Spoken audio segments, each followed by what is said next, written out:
when I think of being a soulful CEO for myself, what comes to mind is authenticity and integrity. Because when I lead with both of those, when I approach anything I'm doing, it doesn't matter. Like, even if it doesn't go well, like if I was leading with those, there's a lesson or I'm okay with it. And when I've maybe skipped corners or done something in the past where like it wasn't my best, I feel it. Maybe the person didn't even see it, but I just know in my core being that it didn't feel good. So like those are sort of my North Stars that I really go to, is being authentic with what I'm saying and what I'm living, and integrity.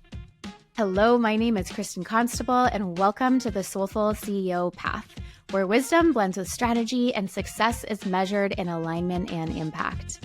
This podcast is all about guiding soul-centered bosses like you through the integration of soul and strategy in business.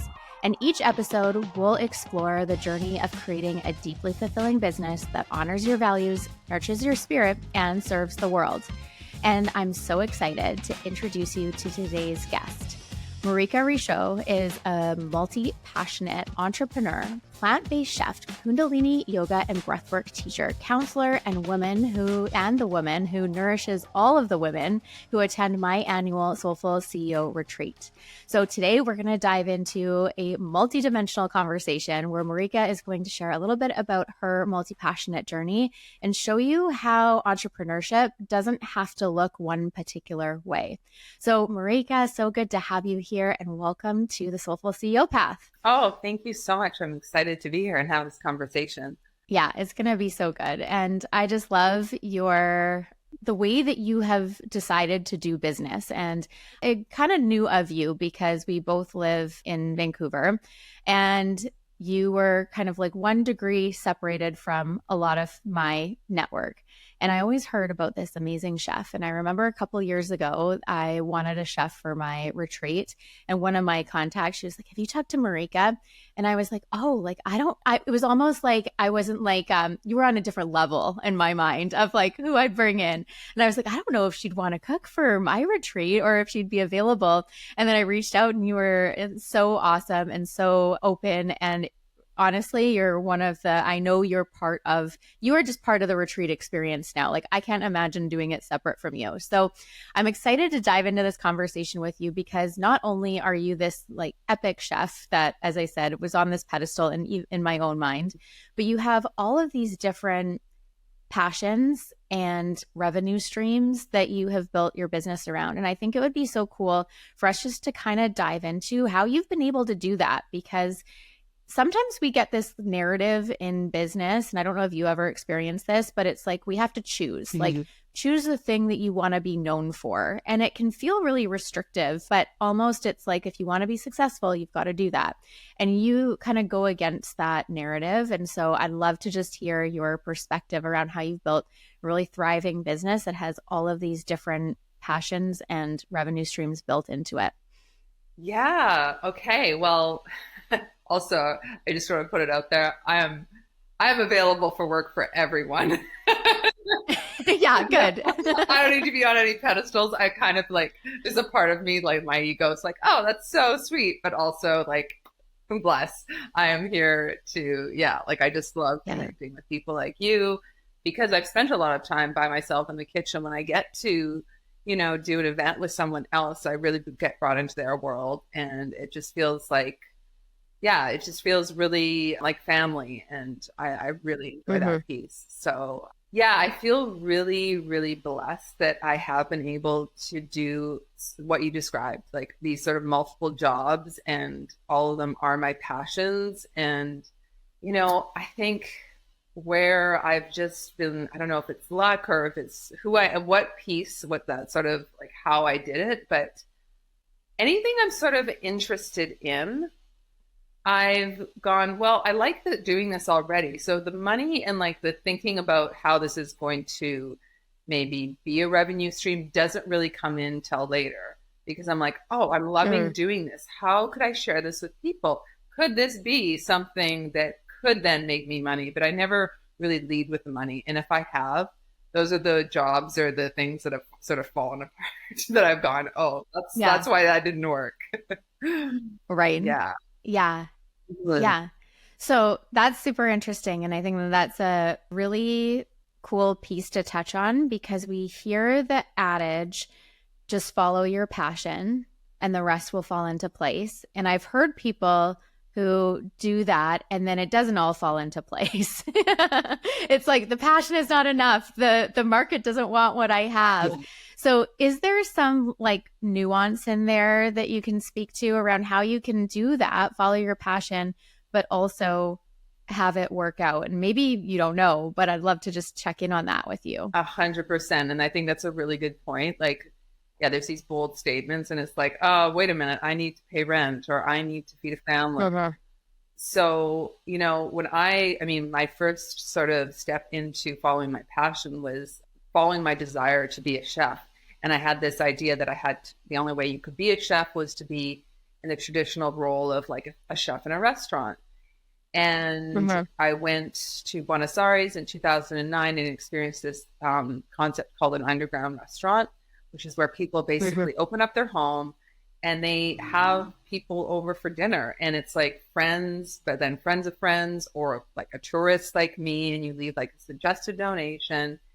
And it was really a dinner party, but not everybody knew each other. And I was like, this person is basically putting on dinner parties for a living, which at that time seemed like my absolute dream job.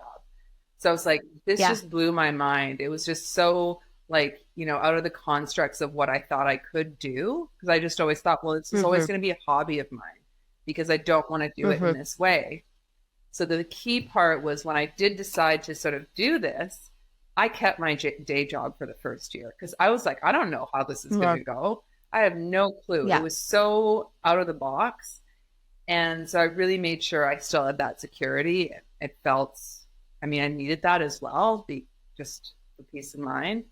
So I think that's a big piece. It's not necessarily possible with everybody going into different businesses, right? That you can still keep something on the side. But for me, with everything I've done, I've just sort of put my toes in the water and been like, this feels good. Okay, now I'm ready to go in a little bit further. But I have had that sort of, I guess that opportunity to explore them on the side. And I think a big piece too is just really asking other people if they are doing your job, like how, like if you can job shadow, if you can just even like, okay, how long did it take you? We're not all the same, but just get as much information as you can, because a lot of the time with certain jobs, we have an idea of what it's going to be like, and it's not like that. Totally. And it's until you're in it, you don't know, right? It looks super romantic and then you get into it and you're like, oh, this is what it has to do with. That's awesome. Yeah. So I just want to pull out a couple things you said that I think is important. Is you touched on this idea. I talk about it as like survival work revenue streams and then our soul work revenue streams. And having that survival work or side job or, keeping your main job until you've kind of tested the viability of something, I think is such great advice because it allows you to, from my perspective anyways, be more playful with the thing, which is usually the energy that creates, like, is a bit more magnetic than the energy of like, I need to fill this or I need to make this work. And so when you're not reliant on, say, for example, your dinner, like your supper clubs, paying your rent, you could probably be a lot more like playful with it. And until it started to be like, oh, this could be a thing. Yeah, exactly. And for me, and I probably feel like a lot of, artists or people in the sort of more creative space, I cannot be creative when I'm in survival mode. Like nothing comes to me. So like I need that little bit of security or just testing it out or being a little bit safer. I don't think safe is necessarily bad. This is some people, of course, that can jump in and don't care. But I think for a lot of us, we need a little bit more security. It's the practical kind of like grounded side of the equation is yes, follow your passions and stay in that, like keep your feet on the ground in the sense of like, how is it going to be viable? And can you set yourself up with that safety net? And then can you share a little bit about, how actually, I don't know this about your story. Did you start with cooking? Was that kind of the foundational passion that you followed, and then some of these other pieces came in afterwards? Yeah. So I loved cooking for a number of years, and it was sort of like, oh, this sort of dream of mine to, just literally put on dinner parties for a living. And yeah, that was probably for about 10 years. I had other jobs. I was in real estate. I was an executive assistant, really different from the work I was doing. And then when I found, I started my secret supper club. That was really like, oh my gosh, like I am living my dream. Like it was like the Matrix of some kind, where I was just like, that's my old life where I was doing, well, I was definitely not living my dream. And now I am living my passion. It was just like, I would describe it like falling in love with somebody. Like there was such a a difference in and everything, that I was just like, oh, this is how I knew that I was on the right track. I just felt so good and so purposeful, and it didn't feel like work. I mean, of course there were parts that felt like work, but for the most part, it was just so invigorating. So how do you create space from there? So you've got these supper clubs that it's like you've fallen in love, you're living your dream. And then how did you start to create space for, oh, and like, what about this too? And bringing in things like Kundalini and breath work and now counseling and things like that, because I think one of the challenges for multi-passionate individuals, and I know I have this challenge for myself, is how not to get spread too thin, because there's all these things that are great opportunities that we want to do and we actually really love doing. So how have you managed to balance all of those pieces and still continue to bring in new things as you evolve and learn and grow without, burning out or spreading yourself thin? Yeah, I think I've been lucky in some ways where it's just like, I guess whatever I'm most passionate about or whatever is driving me the most is sort of the most present in what I'm doing. So typically I'm still cooking. That's where I put most of my time and effort, and where most of my revenue streams are coming in from is from cooking. And I still really enjoy it. And then I've got the counseling in maybe a 20%. And then I've got a little bit of the Kundalini and another 20%. And there's a part of me that feels like, yes, in like a couple of years, the counseling's maybe going to come up to 30 or 40, and maybe some of the cooking will drop off. But I haven't really had to like negate one or just feel like I am burning out on one necessarily, because they've just organically sort of sorted themselves out. And and maybe I don't promote certain ones, probably the counseling, I'm not as out there talking about it. So I do want to change that in a couple of years. So we'll see then. But yeah, it's just been sort of, like I say, organic, how it's sort of, come to be. Yeah. Lucky and nice.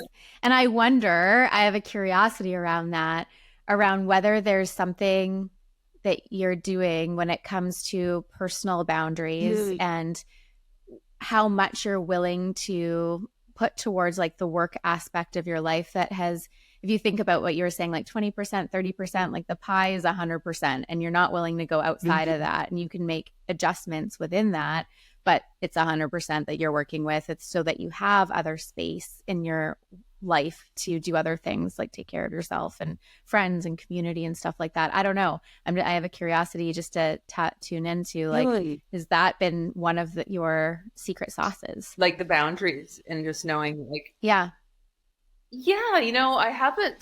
haven't given much thought to it, but I do think I do have pretty good boundaries in certain areas. I think there's like everyone, we've got like, I'm really strong here, but in other parts, maybe not so much.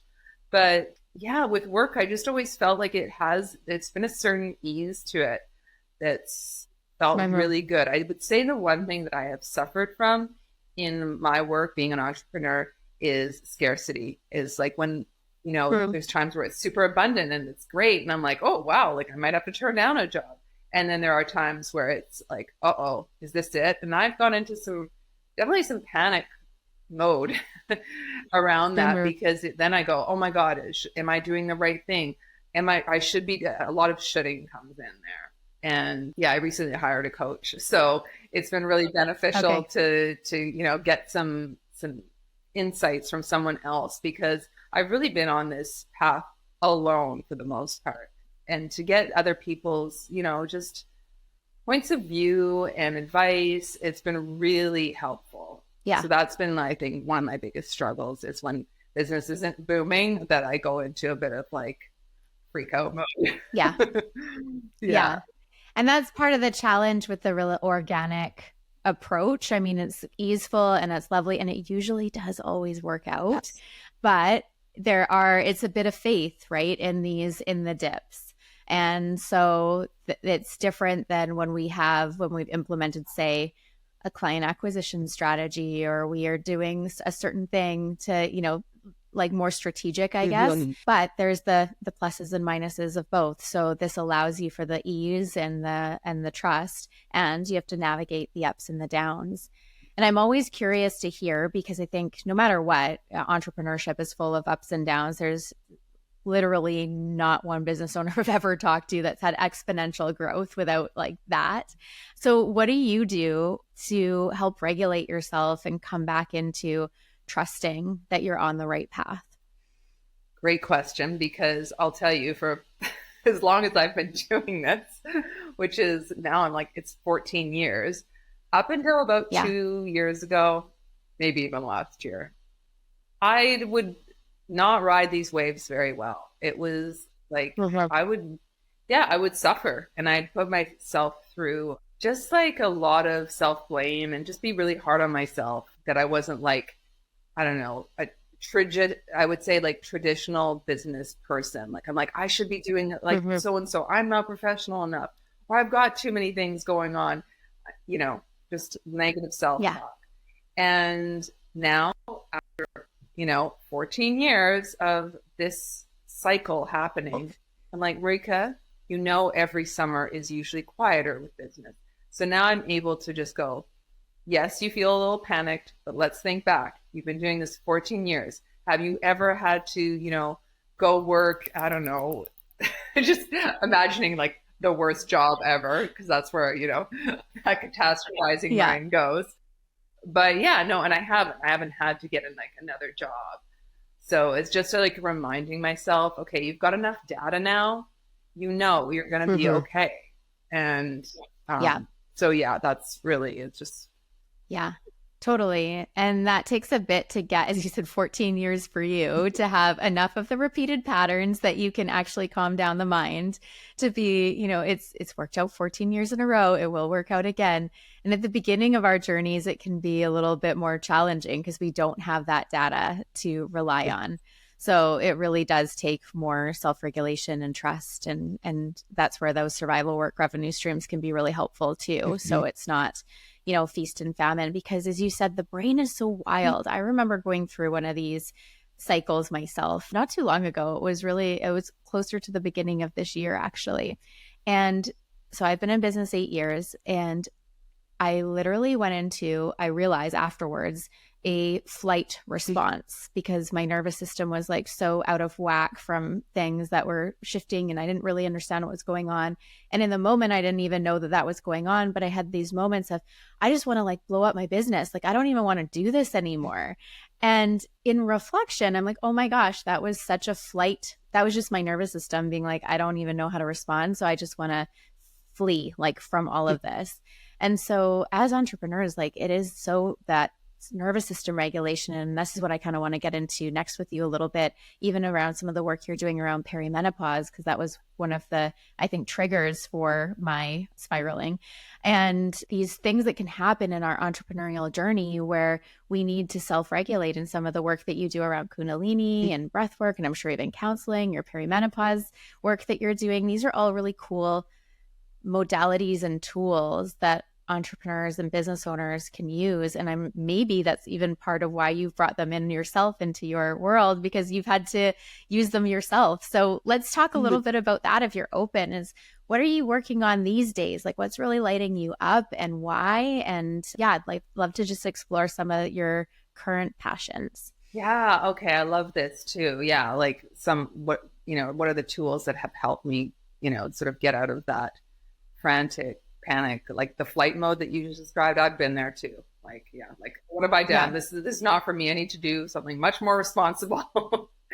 So I get it. And yeah, one of the things that's really helped me that I'm actually going to be taking a course on in September is internal family systems work, which is a type of therapy.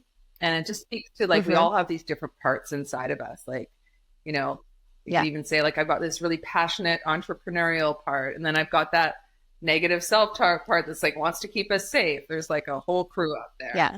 And yeah, learning to talk to them all and figuring out like what their jobs actually are, because all these parts are actually there for a reason. They're trying to keep us safe, and having that conversation with them and be like, okay, yeah, that makes sense. You're trying to do this because you're trying to keep us safe from that or whatever. It's been huge for me. And I think, with clients, I'm seeing like a lot of growth with that as well. It's, we're not trying to get rid of something. We're just trying to make it more of a holistic model. So that's something I'm super passionate about. That's helped me through like harder times where, in the past I would have just like, just been on the floor in a bit of a heap. And now I'm able to self-soothe, get myself up and deal with it a lot easier. And especially around like what you were speaking to, perimenopause as well. I'm creating a perimenopause program, which is going to be part informational, educational, but really just a space where women can come together and talk about what they're going through. It's like, we just want to be heard, and we just want to hear other people's stories that are like, oh, you get that too. Oh my God, I'm not alone. And I think that's a huge piece, at least what I felt when I was going through it, is like, is this like, I actually having like a psychotic break, or what's happening here? I feel really discombobulating. So I'm really passionate about that. Yeah.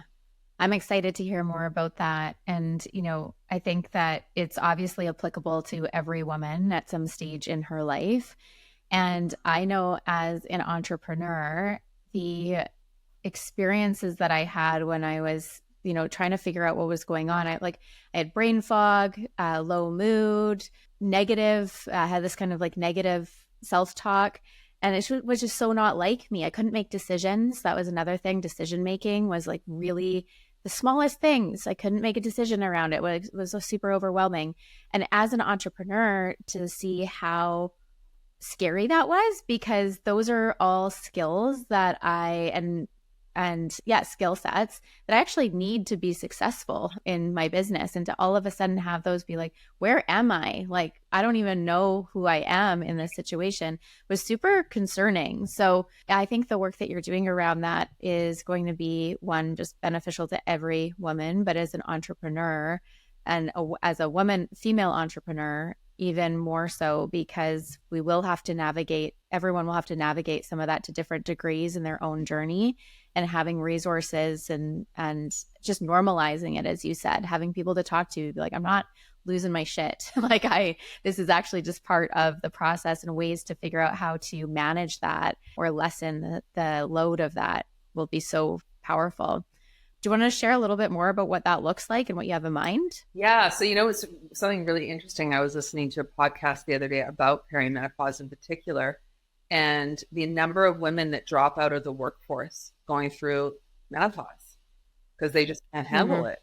And as you were speaking, I was like, oh my God. Yeah. Like when I think back to 2 years ago, when I was in the thick of it, one of the things I gave gratitude for every day was like, thank God I am self-employed and don't have to go into a job right now, because I'd be fired like this.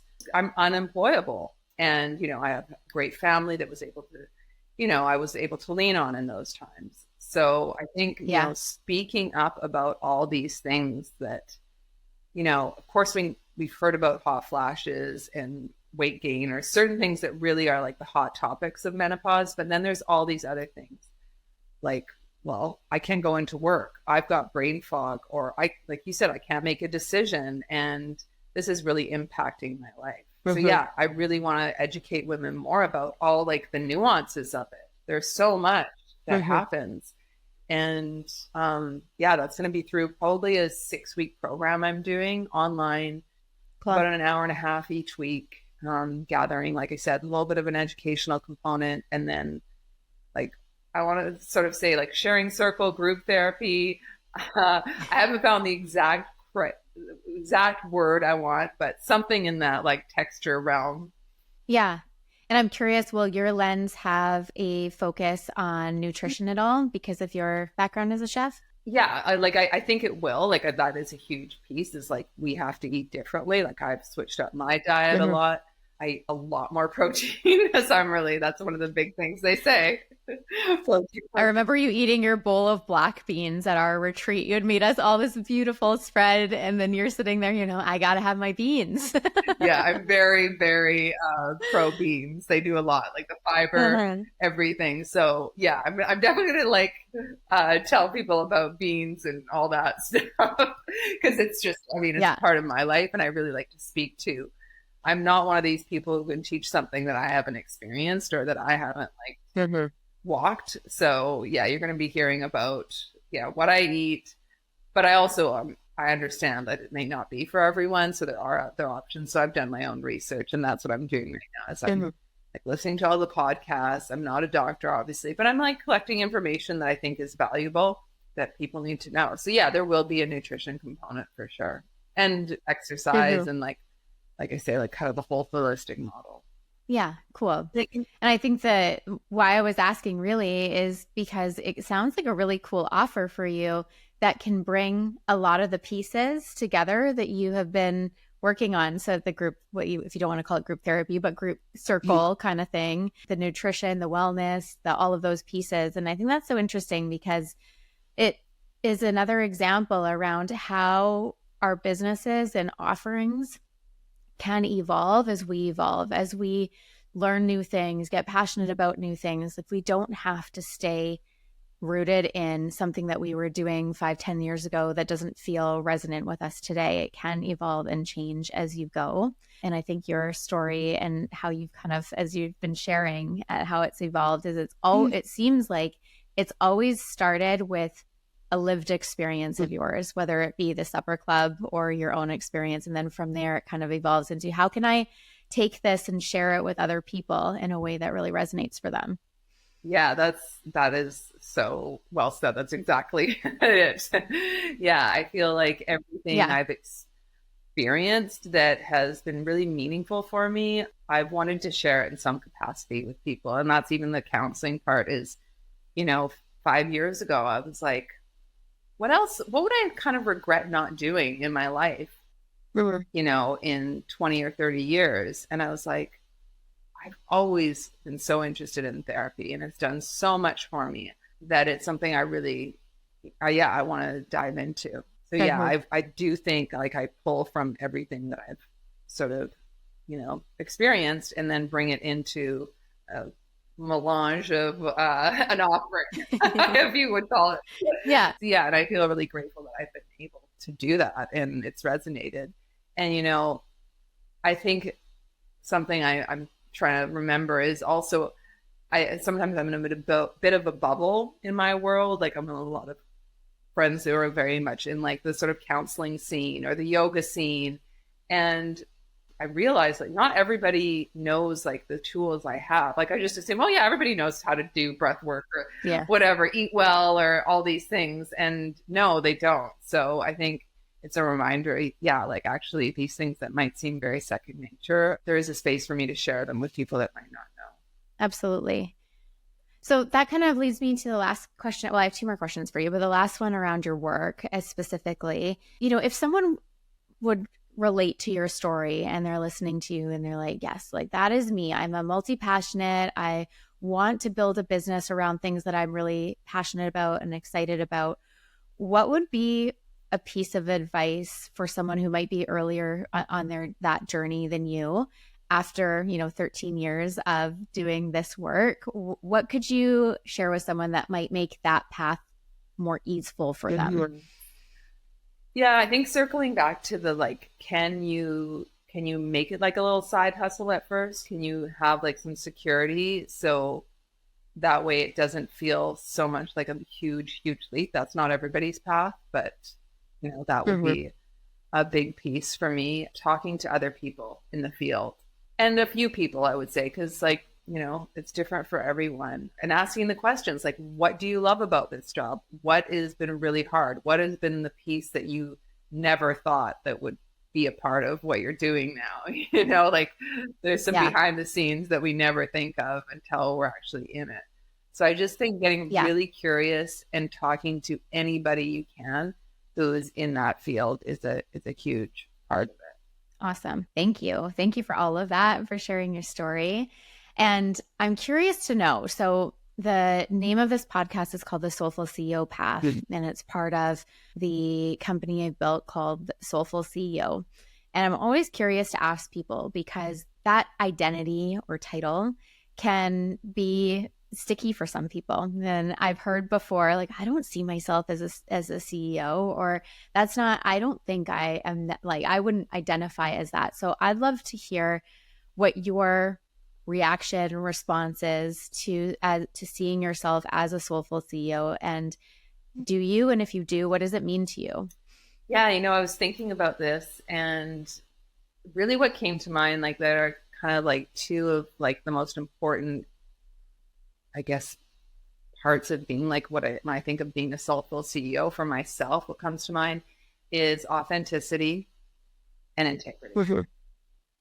Because when I lead with both of those, when I approach anything I'm doing from authenticity and integrity, it doesn't matter. Like, even if it doesn't go well, like if I was leading with those, there's a lesson, or I'm okay with it. And when I've, maybe skipped corners or done something in the past where like it wasn't my best, I feel it. Maybe the person didn't even see it, but I just know in my core being that it didn't feel good. So like that, those are sort of my North Stars that I really go to, is being authentic with what I'm saying and what I'm living, and integrity. I love asking people that question. It's so good because there isn't a right answer. And I think that, to me, that's what being a soulful CEO is all about, is we get to define what that means and what that looks like for us. So I love your answer. And I think it's, a super solid framework for any of us to kind of ground into and be part of, that, as you said, that North Star for how we want to lead our businesses. Because if you're following those two things, as you said, you can't go wrong. You might have some detours that don't work out, but there's always going to be a lesson in there. Yeah, for sure. Awesome. Well, thank you so much for being on the podcast today. If people want to find you on the internet, how would they find you? And is there anything that they can currently jump in with you around? Yeah. So I'm Marika on Instagram. That's a really easy way to love that. Yeah, you're never gonna forget that one. Yeah. And then Marika Richoz is my website. Currently, what I'm really excited about is a retreat I'm going to be doing in Paris in the spring. Wow. All around cooking and food, which is very different from all the other retreats I've done. They usually have like a yoga component, but this is like, we're just going into food and cooking. We're going to be in Paris. So I'm like, hey, it's one of my favorite places. So I'm really excited about that. And then I'm probably going to be doing some meditation classes in the fall sometime.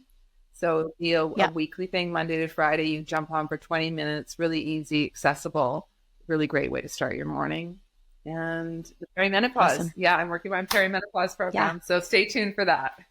Awesome. Well, I'll link all of your information in the show notes. So if you want to connect with Marika there, you can learn more about her offers and jump in with her in either her retreat, which sounds amazing, or in some of these other pieces.